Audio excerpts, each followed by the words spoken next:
құттықтауы ақын Қадыр Мырзалиге. Қаршығадай қағылез қара өлең, кетті мәңгі қоштасып халқыменен. Ақыл-ойдың таусылмас қазынасы, мұхит еді тұңғиық түбі терең. Ұлт мүддесін жырлаған қайран ақын, әр жырынан жүрекке нұр таматын.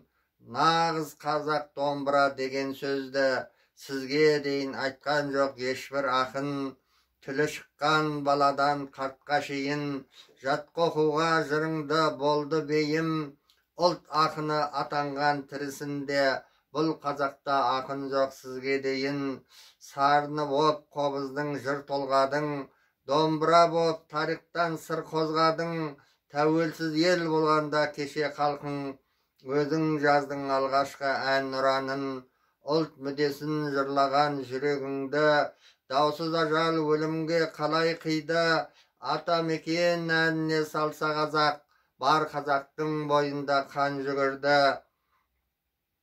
Қайғы жұтып кең далаң жатыр мүлгіп, күрсінгенде кеткендей тау теңселіп.